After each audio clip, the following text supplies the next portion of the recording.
Tanto la comunicación como los medios para hacerlo han cambiado en los últimos siglos de manera significativa. Las formas de comunicarse han evolucionado, desde la escritura, los mensajeros y las palomas, pasando por el telégrafo, la radio y la televisión, hasta la actualidad en un mundo globalizado y altamente conectado, por medio de los satélites, la internet y llegando a casi todos los sitios del mundo. Casi porque la comunicación nunca ha llegado de manera efectiva a todos por igual. Para entender un poco esa desigualdad, vamos a repasar un fragmento de la historia, pero desde la mirada de alguien que fue testigo de ello. Les presento a Diego Vaquero. Bueno, cuando digan, O como lo conocían de chiquito, el Yeyo. Nació en un pueblito llamado Timote, de la provincia de Buenos Aires. Está casado con Célica y tiene 8 hijos. Su trabajo fue jefe de mantenimiento en una fábrica metalúrgica y su pasión es la mecánica, oficio que aprendió observando, según me contó. Actualmente jubilado, tiene 77 años, es decir, nació en el 46 y fue testigo de la evolución de gran parte de los medios de comunicación. Pero, ¿cómo se relacionaba con estos? Para ello nos dará un recorrido por parte de su vida y así poder ser testigos nosotros mismos de esa desigualdad.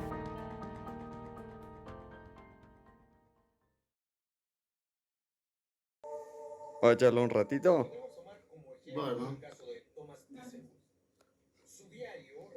primero a la mañana iba a la escuela, que me llevaban, y después a la tarde era toda la tarde libre, como tenemos todos los chicos de campo, y jugar con, en esa época se podía jugar a las pelotas, había época de juego como la bolita, la figurita, los barriletes, y si estaba solo, no sé, me tiraban a tierra, porque todo tierra, no se conocía el asfalto, y a lo mejor con un palito me ponía a dibujar y hacerme ilusiones de que era un tren, que era cualquier cosa, pero jugaba de esa manera.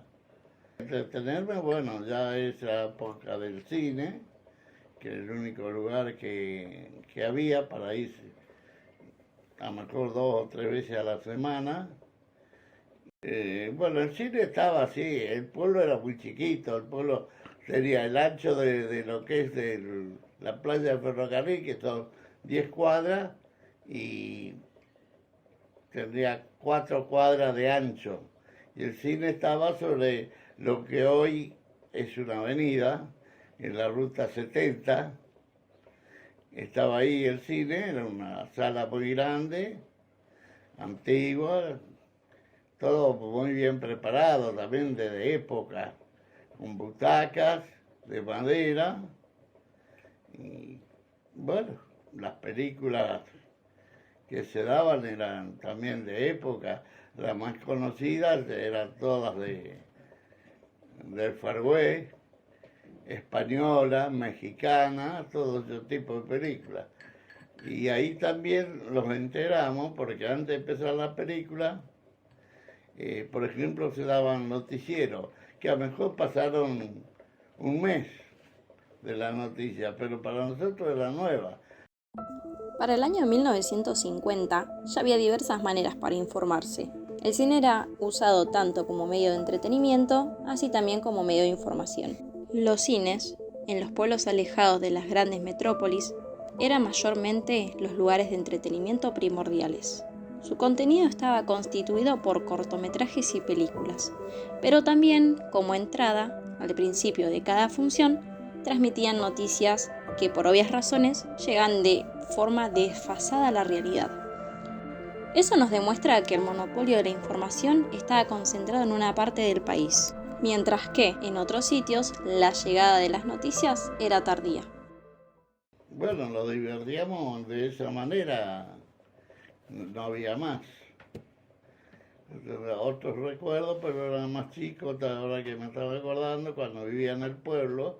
Yo vivía en un pueblo, en una esquina de una casa, en un ranchito. Y vivía ahí, y lo que me acuerdo en la época, no me acuerdo el año que murió Evita, porque hubo una concentración muy grande en el pueblo. veía a toda con una vela en la mano caminando por una calle hacia la iglesia y después se fue a la plaza. Y primero no entendía lo que era eso, después fue el comentario, pero tampoco sabía yo quién era Evita, quién era esas cosas. Una de las noticias más importantes fue la muerte de Eva Duarte de Perón en el 52. Noticia que se dio a través del comunicado radial. Esta noticia impactó fuertemente a la población y generó conmoción en todo el territorio argentino y a nivel mundial. Su funeral duró 16 días y fue televisado por la cadena LR3 Radio Belgrano TV. Cabe destacar que Eva colaboró para que la llegada de la TV en Argentina fuera lo más inmediata posible.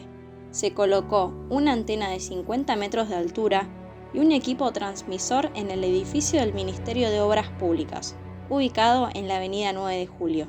Allí mismo pasaría a funcionar el primer estudio de televisión del país. Junto con esto, Yankelevich contaba con 2 equipos móviles, 11 cámaras y 450 televisores traídos desde Estados Unidos. 100 de los cuales fueron otorgados a casas y 150 vendidos.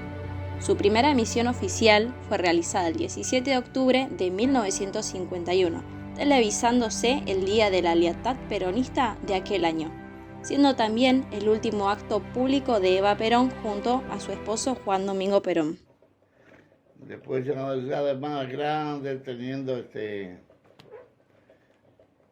14, 15 años, nos fuimos del pueblo ese. Mi padre había comprado en Martínez de otro pueblo de la provincia de Buenos Aires, un hotel de campaña. Esos hoteles de campaña son los que están a la orilla de la estación del ferrocarril, donde venían las clientes, se pasaba la noche ahí, después se iba al lugar que iba. Y bueno, de ahí también me enteré también en esa época, que no recuerdo bien en este momento el año, pero creo que yo tenía 16 años, la muerte de Kennedy. Bueno, eso también a mí me quedó recuerdo porque todo el pueblo hablaba de eso, el día era hablar de eso, que venía, a lo mejor yo estaba en un lugar y venía una persona mayor y le decía al otro, ¿te enteraste lo que pasó?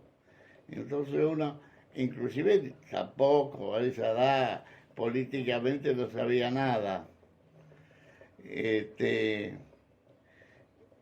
Entonces me enteraba por intermedio del otro, inclusive me preguntaba quién era Kennedy, hasta que nos decían que bueno, era el presidente de los Estados Unidos, que fue asesinado, y después, con el tiempo, ya los diarios ya había, y con el tiempo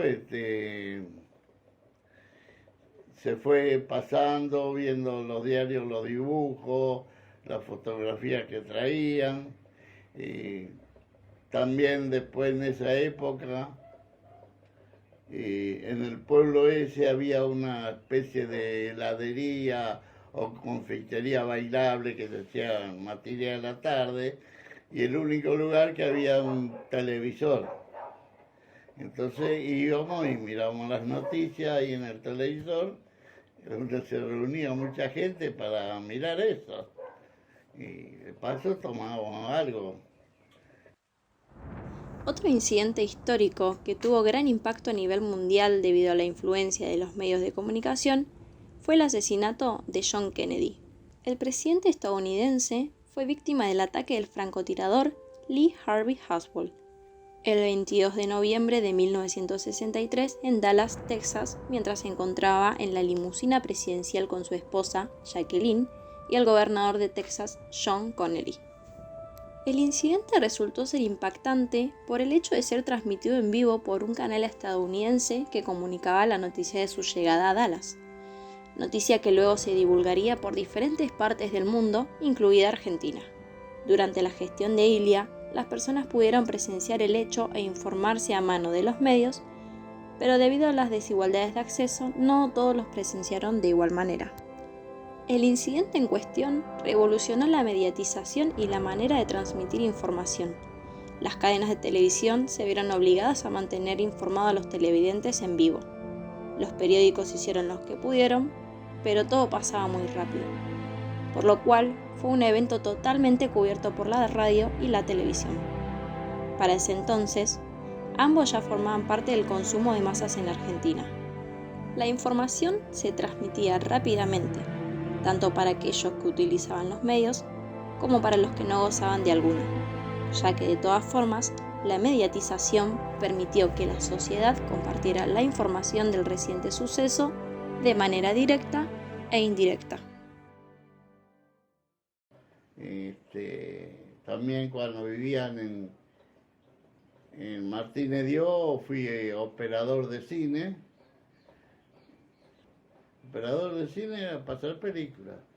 En esa época las películas venían enlatadas, en unas latas redondas que se les llamaba acto. Cada lata, primer acto, segundo, todo. Era un trabajo que vos ibas poniendo una lata, sacaba el rollo de película, lo ponía en la máquina. Después cuando se iba terminando, vos tenías un tiempo de poner el otro rollo en otro lugar y pegarla. Entonces la máquina nunca cortaba, era a continuación, no es que paraba en cada lata. Mejor si era una película muy larga, traía, lo máximo que yo pasé eran 12 latas, o sea, 12 actos. Y lo mínimo fueron 6, pero eso van los tiempos que va.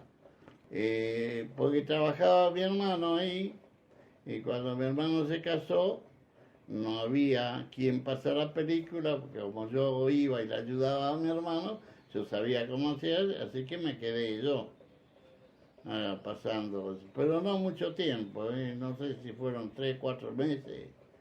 Después yo ya me fui porque no era un trabajo que me gustaba mucho. Y sí, era aburrido y cansador porque el motivo que vos estabas mirando tenía el reflejo del reflector, te daban en la cara, los ojos y terminaba cansado de la vista, todas esas cosas. Pero el trabajo que aprendí, que era una tontería, no son como las máquinas de hoy, pero era una máquina tan vieja que la luz era producida por 2 carbones que se arrimaban y empezaba a producir, reflejaban un reflector que tenía atrás. Una máquina. Esa era la luz que era peligrosa porque daba, aparte de la luz, sobre la película, mucho calor. Si por ahí en algún momento se te frenaba la máquina un poco por algo, unos segundos, se prendía fuego la película. Me pasó una vez, pero para eso está la tijera cortada arriba y abajo y se acabó el fuego. En la pasada, también me ha pasado que se me ha caído un rollo y se me desarmó por completo los 100 metros de película que trae el rollo. Y bueno, ese es el trabajo de loco. Después en un segundo se te cae y necesitas 3, 4 horas para volverlo a poner en su lugar.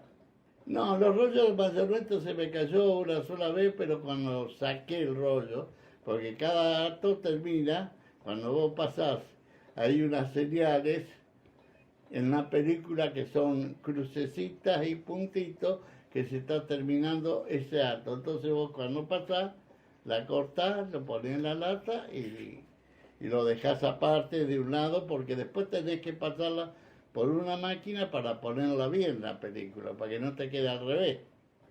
Entonces vos la girabas, lo ponías en la máquina que la volvía a poner como al principio.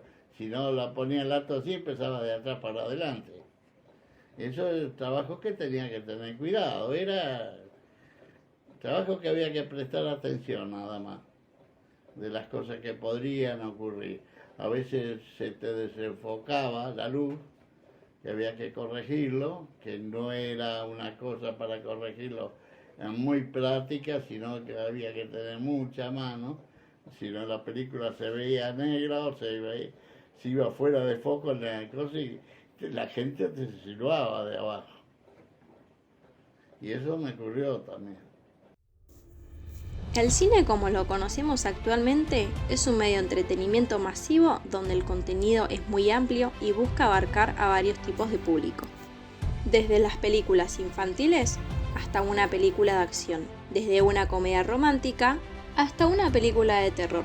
En la actualidad, el cine está altamente equipado con proyectores computarizados y cuartos adaptados para que no se sobrecalienten. Pero esto no siempre fue de esta manera. Antes, los operadores de cine debían ser sumamente cuidadosos con los films. Las películas venían en latas y cada lata se la denominaba como acto. Un film podía contener hasta 12 latas diferentes que se debían intercambiar en un orden específico y que debían someterse a un cuidado especial durante la proyección, ya que debido al material de las cintas y la exposición prolongada a la temperatura de la lámpara del proyector, eran altamente inflamables. En resumen, los medios han estado presentes en hitos importantes a lo largo del tiempo. Han transformado la manera en la que nos comunicamos y nos relacionamos en la actualidad. Están presentes en nuestra vida cotidiana y son la memoria viva de la historia. Pero también están aquellas historias que nos falta por conocer.